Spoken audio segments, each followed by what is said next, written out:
Hello crazy guys, ఈ రీల్ను మాత్రం అస్సలు చూడకండి, వెంటనే స్కిప్ చేయండి. ఇన్ కేసు మీరు చూశారనుకోండి వెంటనే చేయాలనిపిస్తుంది. చాలా ఈజీగా, టేస్టీగా, సింపుల్గా ఉంటుంది ఈ రెసిపీ. మీ అందరికీ నచ్చితే షేర్ చేయండి, లైక్ చేయండి. మరిన్ని సింపుల్ రెసిపీస్ కోసం మన ఛానల్ని ఫాలో అవ్వండి. ఫ్రెండ్స్, నా వీడియోస్ మీరు అందరు చూస్తున్నారు, బాగాలేవా?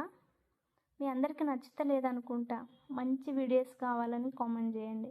మేబీ ఏమైనా మిస్టేక్ పెడుతున్నా నా వీడియోలో, క్లారిటీగా మీకు రెసిపీ విధానం చూపించట్లేదా? అలా ఏమన్నా ఉంటే నాకు చెప్పండి, నేను మార్చుకుంటాను. ఫ్రెండ్స్, మీరందరూ నన్ను సపోర్ట్ చేస్తారే అనుకుంటున్నాను. నాకైతే ఇప్పటి వరకు 100 సబ్స్క్రైబర్స్ ఉన్నారు. ఇంకా ఒక 400-500 సబ్స్క్రైబర్స్ వస్తే బాగుంటుంది అనుకుంటున్నాను. ప్లీజ్ ఫ్రెండ్స్, మన ఛానల్ని మీరందరూ సపోర్ట్ చేయండి. మంచి మంచి వీడియోస్ పెడతాను, ఎందుకంటే నా వీడియోస్ అన్నీ మ్యాక్సిమం న్యాచురల్గానే ఉంటాయి అనుకుంటున్నా నేను. మేమైతే అస్సలు బయట నుండి ఏవి కూడా తేము, న్యాచురల్గానే ఏ కూరగాయలైనా విలేజ్ నుంచి తెచ్చుకొనే చేస్తాం కాబట్టి న్యాచురల్గానే చేస్తాను. బాగుంటాయి సింపుల్గా.